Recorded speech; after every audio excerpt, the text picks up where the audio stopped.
Mitos al descubierto. Una serie de investigación del Instituto CEU de Estudios Históricos, dirigida por los profesores Alfonso Bullón de Mendoza y Luis Togores, realizada con motivo del 75 aniversario del comienzo de la Guerra Civil Española.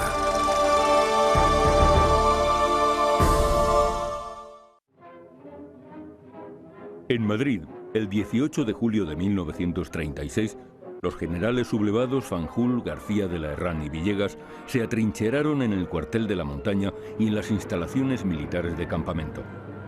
Las fuerzas de orden público y las milicias obreras madrileñas, armadas por el recién nombrado gobierno de José Giral, obligaron a rendirse a los sublevados, que fueron, en su casi totalidad, inmediatamente fusilados.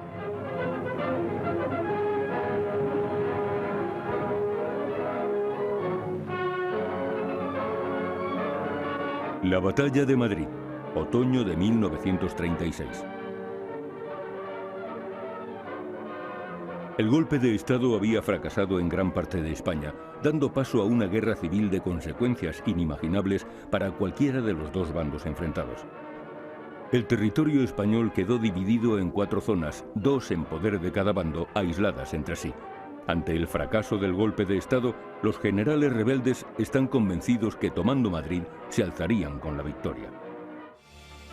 Desde Pamplona y Castilla la Vieja, las fuerzas rebeldes avanzaron a la carrera sobre la capital de España, al tiempo que el general Cabanellas resistía en Zaragoza los ataques de columnas de anarquistas y fuerzas del orden enviadas desde Barcelona y Valencia. En los primeros días de la guerra, las tropas nacionales avanzaban enarbolando la bandera tricolor republicana, mientras las banderas rojas imperaban en el bando llamado republicano.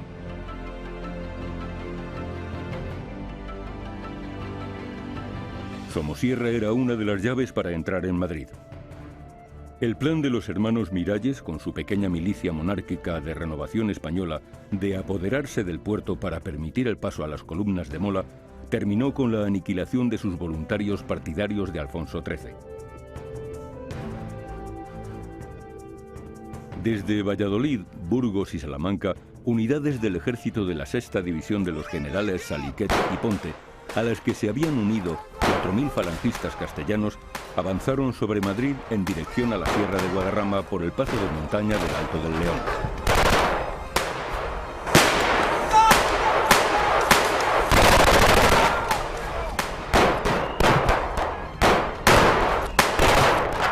Estas fuerzas, tras durísimos combates, lograrán tomar el puerto, pero fueron incapaces de seguir avanzando sobre Madrid al carecer de efectivos suficientes para entrar en la capital de España.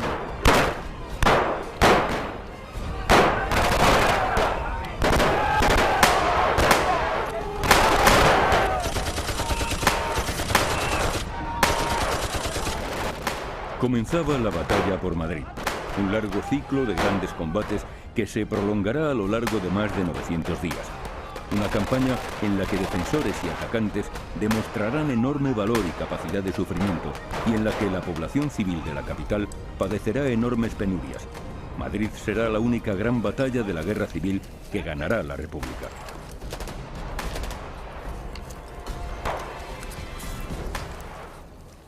A finales de octubre de 1936, el ejército de África había llegado a los arrabales de Madrid con las órdenes de tomar la ciudad. Los legionarios irregulares de Yagüe habían avanzado por la carretera de Extremadura de victoria en victoria. El 28 de septiembre de 1936, el coronel Moscardo, jefe de los defensores del Alcázar toledano, había pronunciado su mítica frase «Sin novedad en el Alcázar», cuando el asedio había sido levantado por los soldados de Franco. Los nacionales estaban ya a las puertas de Madrid. A comienzos de noviembre de 1936, el recién formado gobierno de Largo Caballero estaba convencido de que Madrid era una ciudad indefendible. Únicamente los comunistas y anarquistas estaban decididos a luchar por la capital de España hasta el último hombre y hasta el último cartucho. Se va a encomendar la defensa a Miaja, un general gris que no tenía una carrera militar especialmente lustrosa. Pero él se va a convertir en el único soldado de la República que va a lograr una victoria rotunda sobre los soldados de Franco. Madrid será la tumba del fascismo. En el otoño de 1936, La guerra duraba 3 meses y las tropas de la República iban de derrota en derrota. El 18 de octubre, Azaña asistió a un cine madrileño a la proyección soviética Los marinos del Kronstadt. A media película fue informado de que los nacionales habían tomado Illescas, a solo 39 kilómetros de Madrid. Se quedó demudado. Inmediatamente decidió abandonar la capital en dirección a Barcelona. Mientras Azaña huía de Madrid, el público enfervorizado al terminar la película cantaba la Internacional. El 30 de octubre los rebeldes llegan a Brunete. El 31 a Humanes, Parla y Valdemoro. Y el 2 de noviembre ya estaban en Villaviciosa de Odón, Móstoles, Fuenlabrada y Pinto. El ABC Nacional de Sevilla publicaba: «Estamos a 4,60 pesetas en taxi de Madrid». Las tropas de África tenían Madrid al alcance de la mano, pero estaban exhaustas. Llevaban desde el 2 de agosto, casi 100 días, combatiendo sin parar y con unas líneas de suministros extendidísimas. Pero Madrid les atraía con fuerza irresistible. El jefe de la aviación nacional, general Quindelán, nos ha dejado escrito en sus memorias Mis cuadernos de guerra sus impresiones sobre esta etapa de la guerra. A partir de Navalcarnero o Méntrida, nuestras operaciones dejaron de ser regidas por el arte militar y lo fueron por el episodio y la atracción sentimental que ejercía Madrid, de donde nos llamaban con voces angustiadas millares de hermanos nuestros en riesgo inminente de perder sus vidas. Por aquellos mismos días, el ejército de Mola, forzosamente inactivo en el Guadarrama, iniciaba en las provincias del norte un movimiento que era coronado por éxitos tácticos de resonancia política, entre los que destacaron las conquistas de Irún y de San Sebastián. El martes 3 de noviembre de 1936, el flanco derecho republicano que protegía los accesos de la carretera de Madrid a El Escorial cedió ante el empuje de la Legión y los regulares, lo que obligó a retroceder a las líneas republicanas hasta el sector de Villaviciosa de Odón y Getafe, abriéndose así un amplio pasillo que casi llegaba a la ciudad universitaria. La situación parecía insostenible para los defensores de la capital. La ciudad estaba prácticamente sitiada por la pinza que forman los soldados de Mola y el ejército de África, mandado por Varela. Únicamente un estrecho pasillo comunicaba Madrid con el Levante en poder del Frente Popular.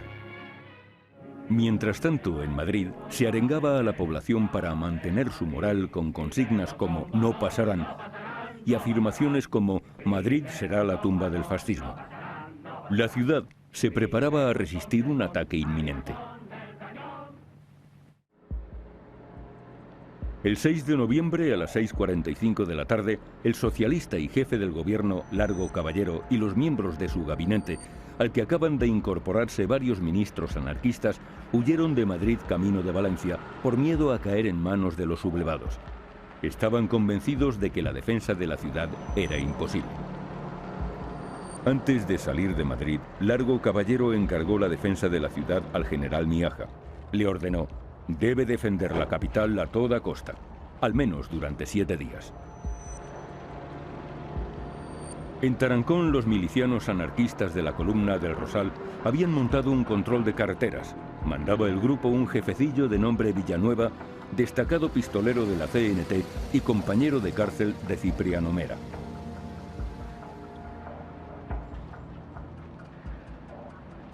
Los primeros coches de la comitiva presidencial, en los que iba Largo Caballero, lograron pasar el control sin problemas. Pero cuando los anarquistas se dieron cuenta que en los coches iba el gobierno en pleno huyendo de Madrid, cortaron la carretera.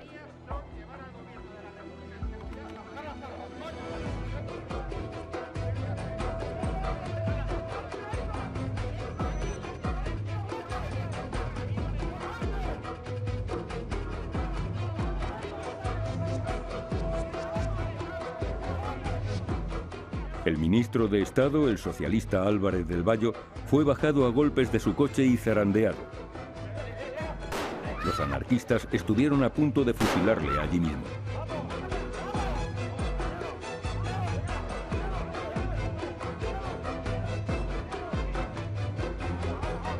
los ministros anarquistas Juan López y Juan Peiró y el alcalde de Madrid, Pedro Rico, fueron obligados a dar media vuelta.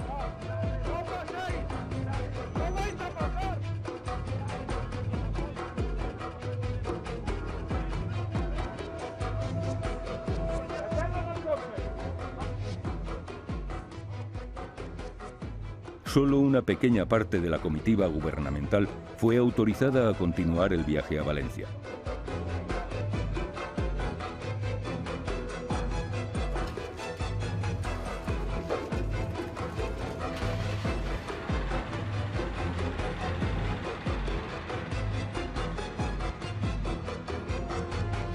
Mientras tanto, las milicias anarquistas madrileñas gritaban a pleno pulmón por las calles de la ciudad: ¡Viva Madrid sin gobierno!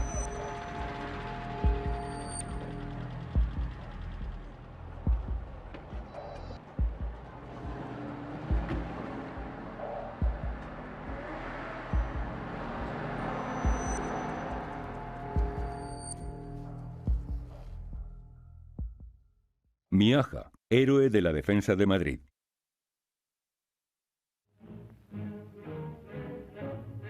El general Miaja era un militar de segunda fila que había llegado al generalato casi de casualidad, pero que por azar del destino se iba a convertir en el alma de la defensa de Madrid.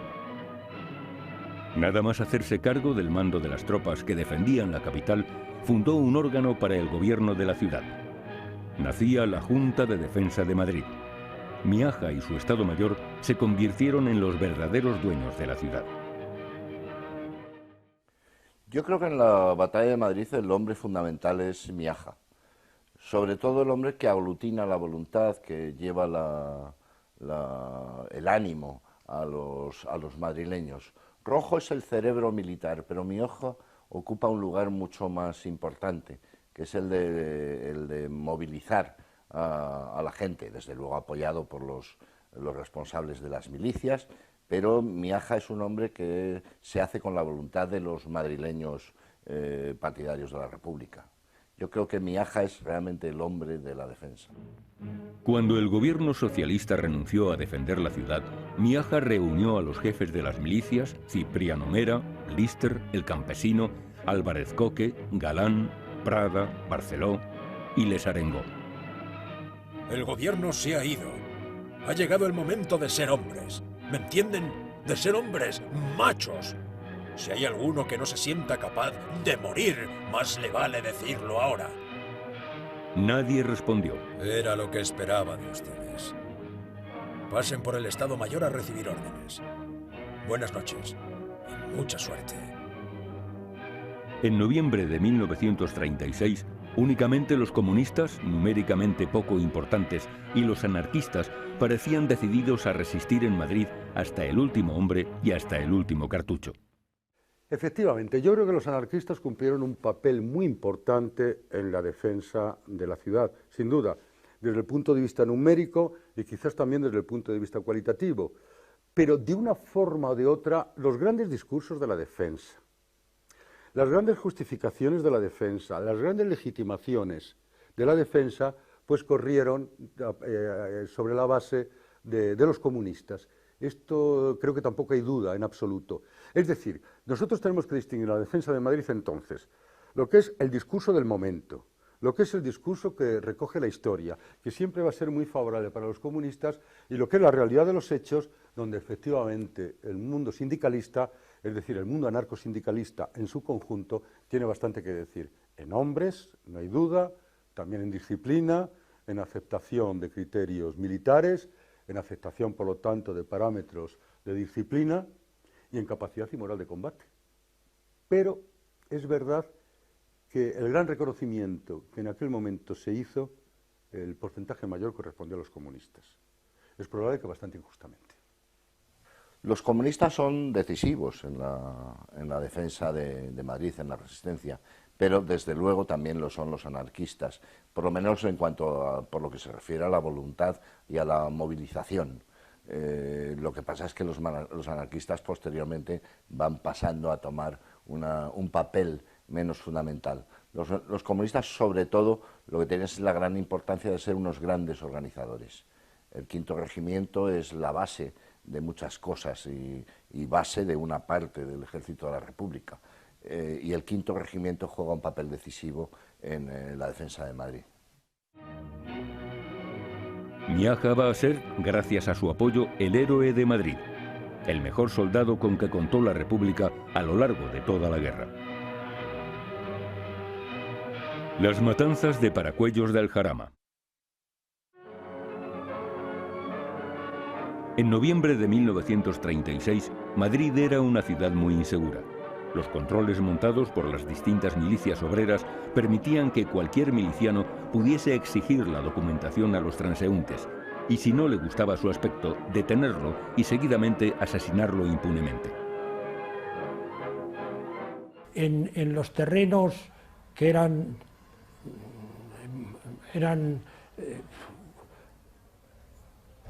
pues del final de la calle López de Hoyos y final de la calle Velázquez, había allí unos terraplenes y allí habían aparecido y los vecinos y los chicos, algunos decían, ¿por qué no vamos a ver a los besugos? Los besugos eran los muertos que habían sido asesinados y que los llamaban así, al parecer, porque algunos tenían los ojos desorbitados y por eso les llamaban los besugos.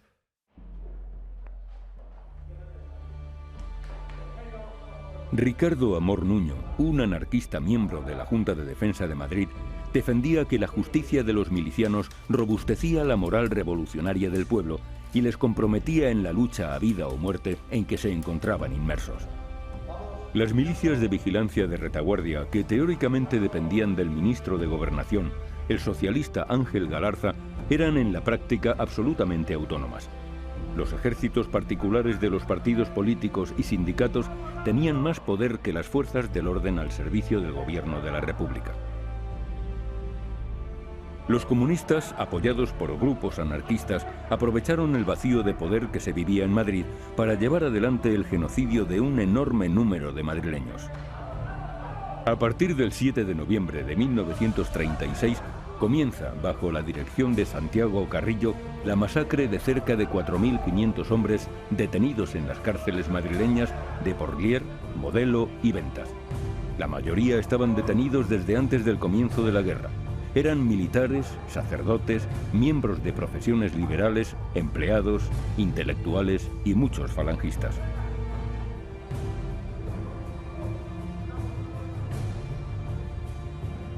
Venga, apretaros ahí, cerrar el camión. A los coches, conductor, al camión. ¡Vámonos! Venga, vámonos. Cuando los nacionales llegaron a las puertas de Madrid, dio comienzo la masacre de Paracuellos del Jarama, el asesinato organizado y masivo más importante de toda la guerra civil. Fue cometido por los comunistas madrileños dirigidos por Santiago Carrillo, entonces consejero de Orden Público de la Junta de Defensa de Madrid, con apoyo del anarquista Amor Nuño, también miembro de la Junta de Defensa. Su objetivo era evitar que los presos, si los rebeldes entraban en la ciudad, fuesen liberados y pasasen a engrosar las filas del Ejército Nacional. Estos asesinatos se prolongaron a lo largo de 2 meses.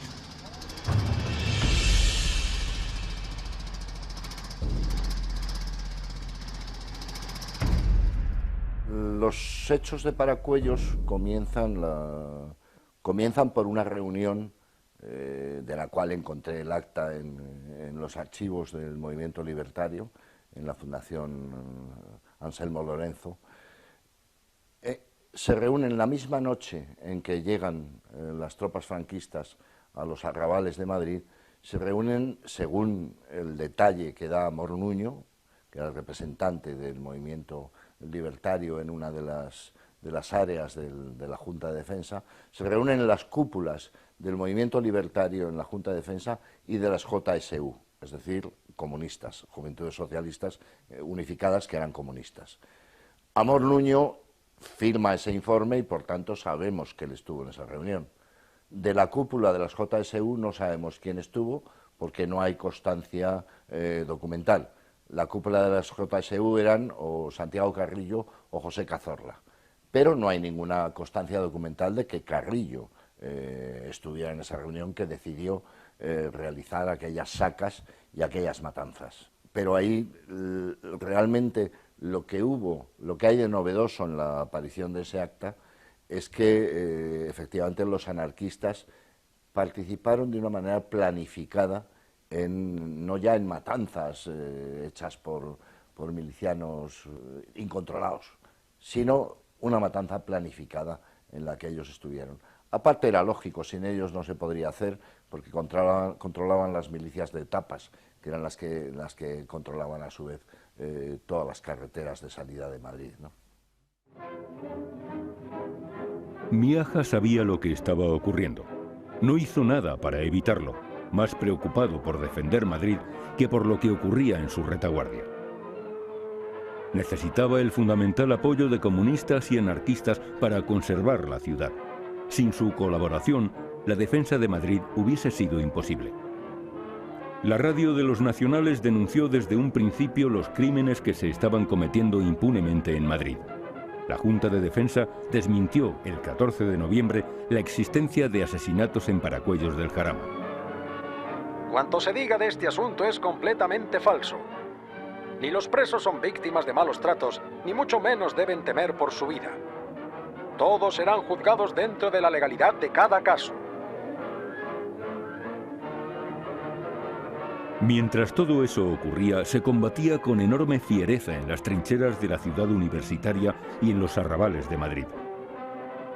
La mayoría de los madrileños no sabían lo que verdaderamente ocurría en el frente.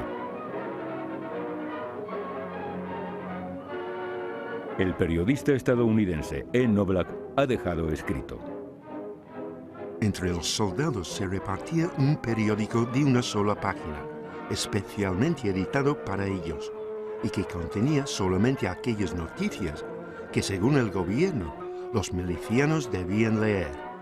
La prensa publicaba a diario detalles sobre las recientes victorias republicanas. Cuando al fin el estampido de los cañones de Franco llegó a la capital, la indignación ante el engaño sufrido fue mayor que la alarma que causó en la ciudad. Las mujeres corrían enloquecidas por las calles gritando: ¡Nos han engañado! ¡El enemigo está en las puertas! No pasarán. La ciudad durante los combates. Madrid durante toda la guerra era un enorme estómago insaciable. Las autoridades republicanas no lograron alimentar con eficacia a la población durante los 900 días que duró el asedio. Arturo Barea, autor de La forja de un rebelde, nos ha dejado descrita la terrible situación en que vivían en estos meses muchos madrileños. La ciudad vio cómo aumentaba su población con la llegada de numerosos refugiados que huían del avance de los nacionales. Muchos palacetes particulares y edificios públicos fueron ocupados por estos refugiados. Vivían en muy malas condiciones. La población de Madrid se vio obligada a quemar sus muebles para calentarse y a pasar hambre. El racionamiento era muy severo y a lo largo de toda la guerra los madrileños padecieron todo tipo de carencias. Mi padre tuvo que actuar, trabajar de arriero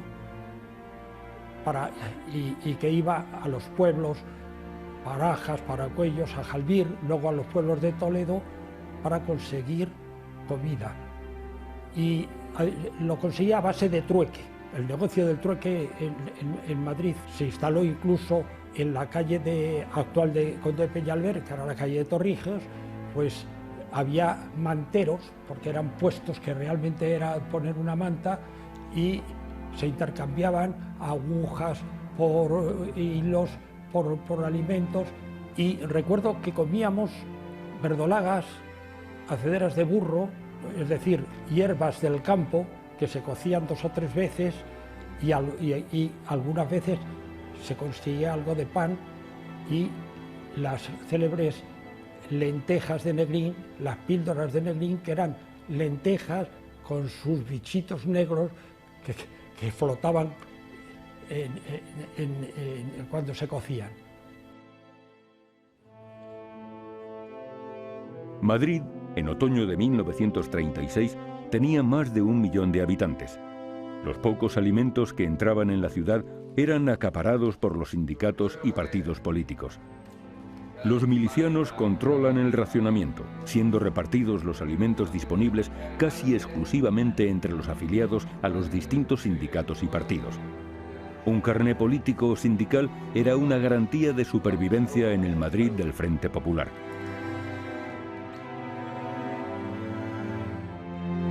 En estos días, algunos miembros del Partido Comunista vivían aterrorizados ante la posibilidad de la entrada en la ciudad de las tropas de Franco.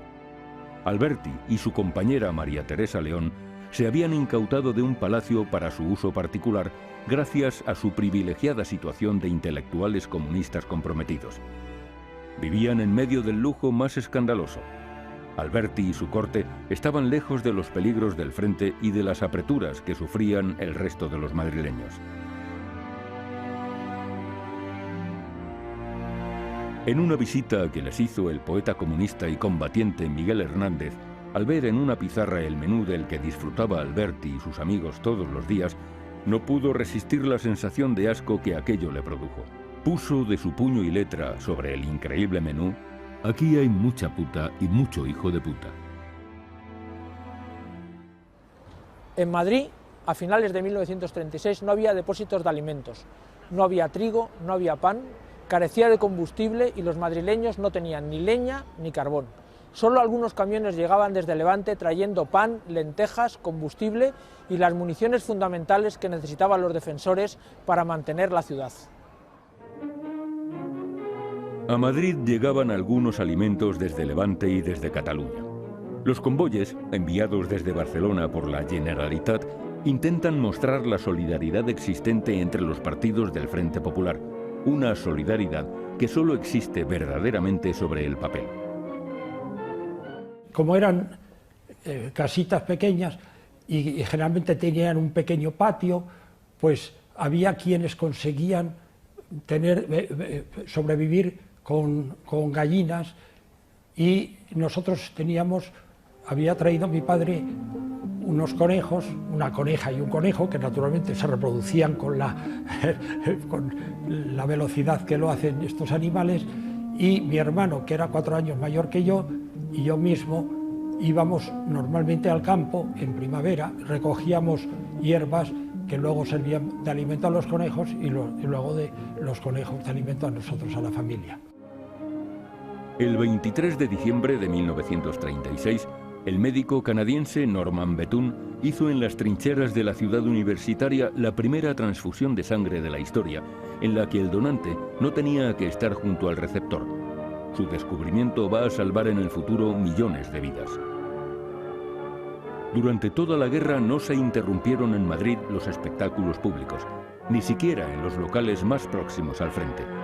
Las tiendas siguieron abiertas, a pesar de no tener casi nada que vender, mientras los niños seguían yendo al colegio y jugando bajo los bombardeos en la calle. Miaja propuso la evacuación de la población de Madrid, que se comenzó a realizar, pero los madrileños volvieron a sus casas desoyendo las órdenes del gobierno sin importarles el peligro. Se construyeron refugios, trincheras y se protegieron los monumentos y obras de arte de la ciudad, mientras el metro se convertía en el principal refugio antiaéreo durante los bombardeos.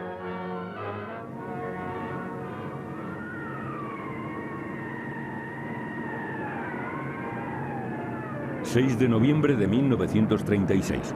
el inicio del asalto a Madrid. El plan de Mola para tomar Madrid consistía en realizar un ataque frontal, romper las líneas enemigas por la Casa de Campo y el Parque del Oeste y entrar en la Universitaria. El plan de operaciones lo realizó el general Varela, teniendo que llevar el peso del ataque las tropas del teniente coronel Yagüe, avanzando por la Casa de Campo, mientras que en la zona del Puente de Segovia se lanzaba un ataque de distracción para fijar la mayor cantidad posible de tropas enemigas. El plan de Varela es entrar en Cuña. Dado que tenían muchos menos soldados y probablemente porque no conocían la nueva fortaleza que tenía el Ejército de la República como consecuencia de la llegada y puesta en marcha del armamento soviético, Varela piensa que entrando en Cuña se iban a desmoronar las defensas, como había ocurrido en otras ocasiones, precisamente en el avance hacia Toledo, y que por lo tanto podían entrar prácticamente, por así decirlo, de la ciudad universitaria, Princesa, la Gran Vía y Madrid, digamos, como una especie de eje, y quedaría de ese modo ya total y absolutamente liberada. Sin embargo, no fue así. Lo que ocurrió fue que el general Miaja, junto con el coronel Rojo, que ya se hace cargo del Estado Mayor, crearon unas defensas muy importantes, y a la vez, como he dicho, el armamento soviético y la vitalidad, por así decirlo, e ilusión de las recién llegadas brigadas internacionales, pues hicieron que hubiese una resistencia enorme, y los 10.000 hombres de Varela, por muy duchos que estuvieran, no pudieron conseguir el objetivo, que era de penetrar en punta por la ciudad universitaria, Moncloa, Princesa, y por lo tanto conquistar Madrid. Y entonces ese proyecto fracasó. Cuando Franco nombra a Varela, le llamaba Varelita, le dice: vamos a coger el proyecto de Varelita porque siempre ha tenido mucha suerte. Naturalmente que ahí mismo se está viendo que el propio Estado Mayor piensa que el factor suerte va a ser decisivo, mientras que Yagüe pretendía una maniobra muchísimo más estratégica, que era atacar por el norte en todos los frentes y procurar que cayeran las defensas, digámoslo así, en una situación en que el azar jugaba menos, sino una victoria militar por una maniobra envolvente. Pero naturalmente eso no se hizo. Yagüe quiso evitar avanzar por la casa de campo. Estaba muy arbolada y repleta de nidos de ametralladoras, trincheras y alambres de espino. Yagüe propuso dar un rodeo y avanzar por Aravaca, y desde allí cruzar la carretera de La Coruña para entrar por Puerta de Hierro y por la Dehesa de la Villa, la zona peor defendida de la ciudad al carecer de sólidas fortificaciones, y entrar por el barrio de Tetuán, por 4 caminos. Su plan fue rechazado. En la noche del 4 de noviembre, los mandos nacionales acordaron que el ataque se produciría el día 6. Mola pensaba que bastaría con que las columnas situadas en el centro y el ala derecha del Frente Nacional avanzasen hasta Carabanchel y Villaverde para que las fuerzas situadas a su izquierda, los hombres de Asensio y Castejón, bajo el mando directo de Yagüe, tomasen la casa de campo, franqueasen sus tapias, cruzasen el casi seco río Manzanares, entrando sin mucha resistencia en la ciudad universitaria, poniendo así el pie en las primeras calles de Madrid. Si todo salía bien, Mola y Varela estaban convencidos de que el resto de sus tropas entrarían poco después en la ciudad, sin muchos problemas, por los puentes de Segovia y Toledo. El plan era arriesgado, pero podía salir bien. Luego está el debate del ejército de Franco, está el debate sobre Varela, está el debate sobre Leganés, noviembre del 36. ¿Hasta qué punto se infravaloró en exceso la capacidad de resistencia de esa especie de mundo heterogéneo que eran las milicias, que de una forma o de otra a lo largo de la carretera de Extremadura, desde Badajoz, habían sido derrotadas sucesivamente? Y quizás en la batalla frontal, en la batalla de noviembre y primera quincena de diciembre de 1936, esa infravaloración del mundo republicano tiene mucho que decir en el fracaso de las tropas de Franco, de las tropas sublevadas, nacionales, o como queramos llamarlas. Sin duda, en cualquier caso, se junta el hambre con las ganas de comer. Una buena disposición de Estado Mayor, un buen plan y proyecto de la defensa de la ciudad, unos cuadros que no hay que desmerecer de militares profesionales decisivos y unas milicias que por fin empezaron a soportar, guiadas por el Partido Comunista, seguramente la idea de una militarización, de una disciplina y por lo tanto comportarse a partir de ese momento bajo parámetros militares. El plan de ataque de los nacionales cayó por casualidad en manos republicanas al ser destruida la tanqueta en que viajaba el capitán rebelde Vidal Cuadra, llevando la orden de operaciones firmada por el propio Varela. Cuenta el teniente coronel Vicente Rojo, jefe del Estado Mayor de Miaja. La fortuna quiso que en las primeras horas de la noche llegase a nuestras manos inopinadamente la orden general de operaciones que el mando de las fuerzas adversarias había dictado para el ataque a Madrid. La llevaba consigo un oficial de carros de combate enemigo adversario que en los combates preliminares había caído en nuestras líneas. La importancia del documento no había sido apreciada por quien había hecho la captura, pero, cosa rara en aquella situación, tuvo el acierto de aportarlo como elemento de información en el momento que nos hallábamos cenando los miembros del cuartel general. Mi sorpresa fue extraordinaria cuando me entregaron el documento y le di la primera ojeada para ver de qué se trataba mientras continuaba la cena. Aprecié inmediatamente la importancia del hallazgo, aunque pudiera ser fraudulento, e informé de ello al general Miaja. Este no pudo disimular su sorpresa ni su júbilo. Leído detenidamente el documento, se le atribuyó validez. Inmediatamente, Miaja y su Estado Mayor, al conocer por dónde iba a lanzarse el ataque principal y el secundario de los nacionales, reorganizaron sus tropas para la defensa. Un golpe de suerte acababa de salvar Madrid de caer en manos de Franco. Las fuerzas del enemigo con todos sus elementos están atacando Madrid. Espero de todos vosotros que no retrocedáis un solo paso. Quien dé la orden en tal sentido será considerado faccioso y como tal debe ser tratado. De mí solo se recibirá la orden de avance. Os felicito por la brillante actuación de hoy. Vuestro general Miaja.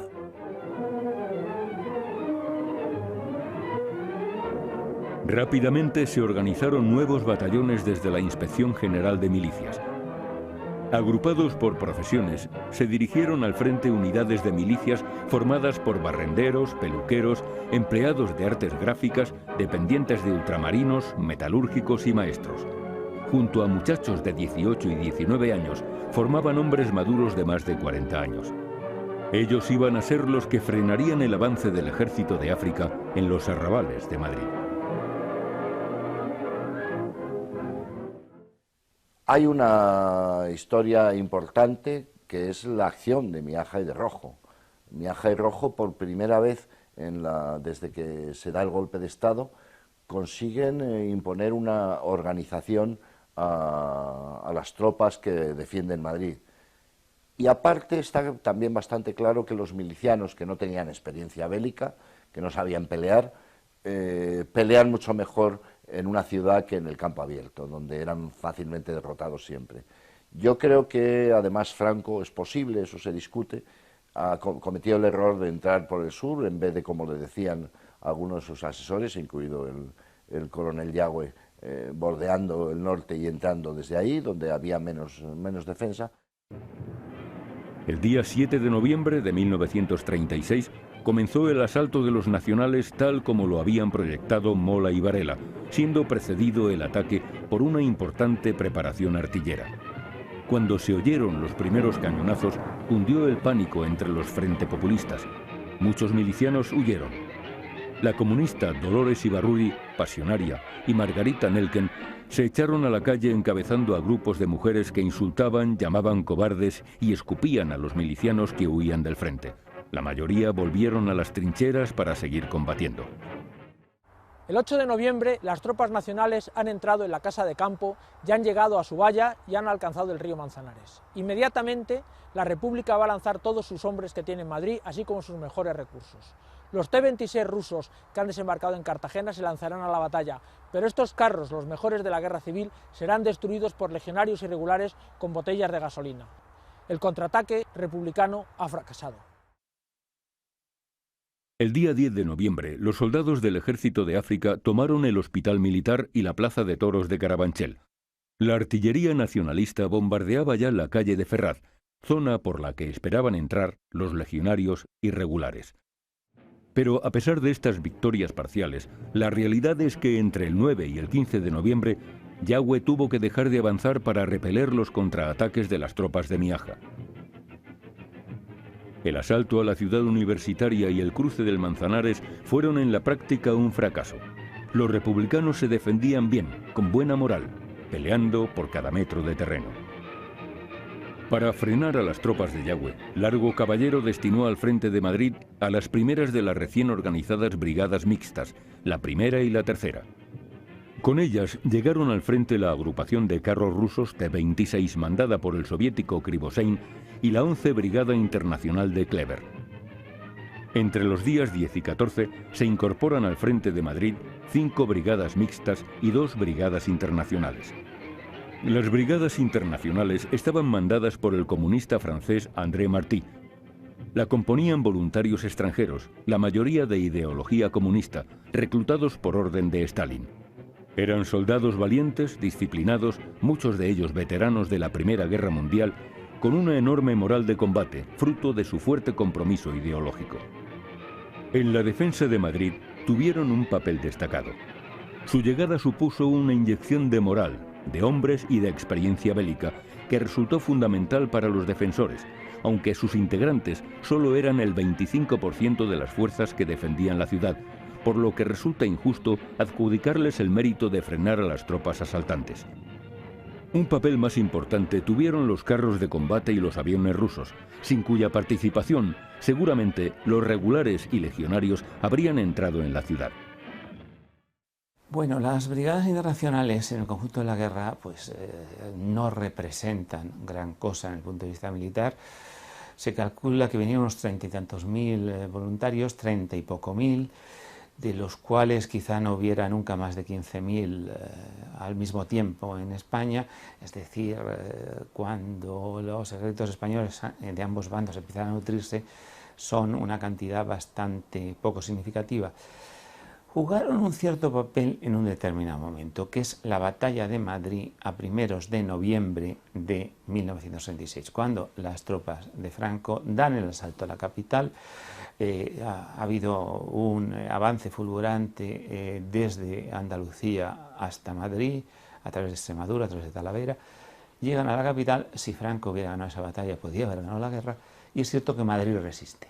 ¿Qué papel juegan las brigadas? Hombre, cierto papel juegan. En la batalla de Madrid, a primeros de noviembre, entran en combate la 11 y la 12, unos 3.500 hombres. Madrid quizá podía tener 30.000 defensores en ese momento. Bueno, no es una cifra tremenda, pero por cierto, con las brigadas internacionales llega la aviación rusa, los carros de combate rusos y la artillería rusa. La suma de la aviación, los carros de combate y la artillería rusas con militares rusos, más estos voluntarios, que juegan un papel mucho de fuerzas de choque. En Madrid se lucha y se muere en las trincheras, pero en el aire la batalla no es menos intensa. Hasta la llegada de los cazas soviéticos, los famosos chatos, el dominio del aire estuvo en manos nacionales. La primera gran batalla aérea sobre el cielo de Madrid se produjo cuando los chatos atacaron a varios Junkers alemanes que bombardeaban la ciudad durante el mes de noviembre.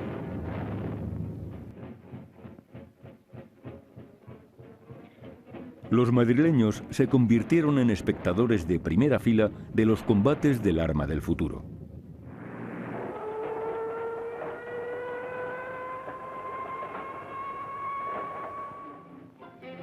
La ayuda soviética a la República llegaba por los puertos de Levante. Carros de combate T-26, aviones, ametralladoras, cañones, fusiles, municiones. Una ayuda que era pagada por el gobierno del Frente Popular con el oro depositado en el Banco de España, el famoso oro de Moscú. Su entrada en combate en Madrid resulta básica para comprender el éxito de Miaja en la defensa de la ciudad. Mientras en la capital de España se combatía a vida o muerte, el día 9 de noviembre llegaba una carta urgente de Largo Caballero con órdenes para Miaja. El jefe del gobierno quería que le enviasen a Valencia la vajilla y la mantelería del ministerio que no pudo llevarse el día 6 por la premura de su salida. A partir de este momento, las relaciones entre Miaja y el gobierno fueron siempre tirantes, cuando no abiertamente hostiles. Este mismo día empezaron a salir los cuadros del Museo del Prado hacia Valencia, para luego continuar algunos de ellos viaje a Barcelona, Francia y Suiza. El 13 de noviembre fracasó un contraataque republicano sobre la Casa de Campo. El 14, ambos bandos se tuvieron que dar un respiro. Tras 7 días de durísimos combates, se había llegado a un equilibrio difícil de romper. Las tropas de Yagüe habían llegado al puente de los franceses. No pudieron avanzar más. Hay un momento mítico, ¿no?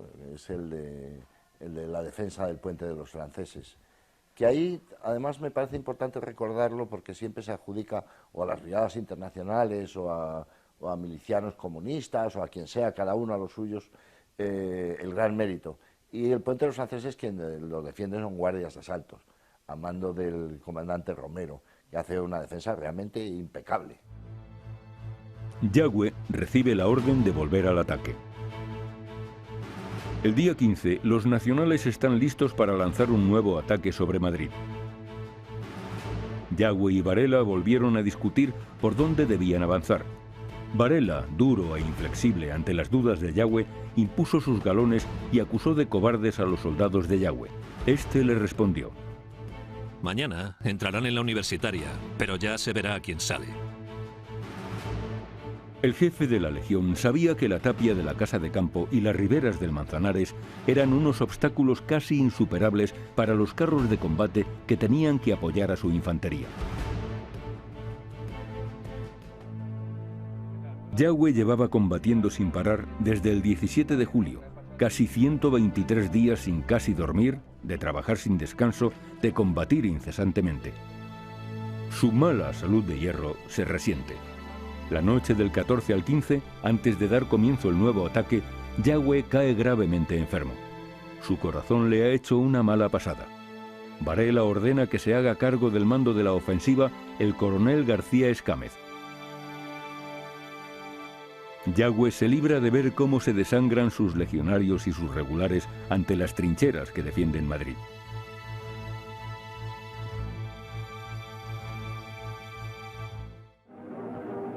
Ese mismo día, 15 de noviembre, Miaja y su jefe de Estado Mayor, el teniente coronel Vicente Rojo, habían planeado una contraofensiva por el Cerro de Garavitas, el más alto de la Casa de Campo.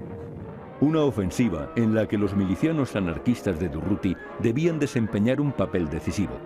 Su objetivo era echar a los legionarios irregulares de la Casa de Campo. La columna de Buenaventura Durruti había llegado de Aragón el 11 de noviembre a Madrid. Los anarquistas hicieron venir a Madrid a su máximo héroe para no perder peso en la capital frente a los comunistas. Pero la columna Durruti, el día 15, ante la resistencia que encuentra, huye cobardemente. Una cosa era reprimir en retaguardia y otra muy distinta, luchar contra moros, falangistas y legionarios. Los anarquistas se desbandan varias veces durante los combates, lo que lleva a Miaja a pensar incluso en desarmarlos. La falta de combatividad de los anarquistas ayuda a que los nacionales pongan por fin el pie en Madrid. 200 moros lograron vadear el Manzanares. El 16 tomaban la casa de Velázquez. El día 17, legionarios irregulares ponían el pie en el Hospital Clínico. Los soldados de Franco habían entrado en Madrid. Los nacionales solo controlan un pasillo a través de la universitaria, que resulta difícil de defender y de suministrar. La pasarela de la muerte. Por la noche los atacantes retiran a sus heridos y muertos a retaguardia y llevan suministros y alimentos al clínico. Es una zona siempre batida por el fuego enemigo. En el hospital clínico combaten cuerpo a cuerpo la cuarta bandera de la Legión, la misma que entró en Badajoz, y los brigadistas internacionales del batallón Edgar André de la 11 Brigada Internacional, abriendo huecos en las paredes del edificio con picos y ametrallándose y lanzando granadas sin piedad. Cada bando controla pisos distintos del hospital. Durante unas horas parece que las defensas de Madrid se iban a desplomar, pero el propio general Miaja, que estaba estudiando el frente desde la cárcel Modelo, bajó a las trincheras y, pistola en mano, impidió la huida de sus tropas.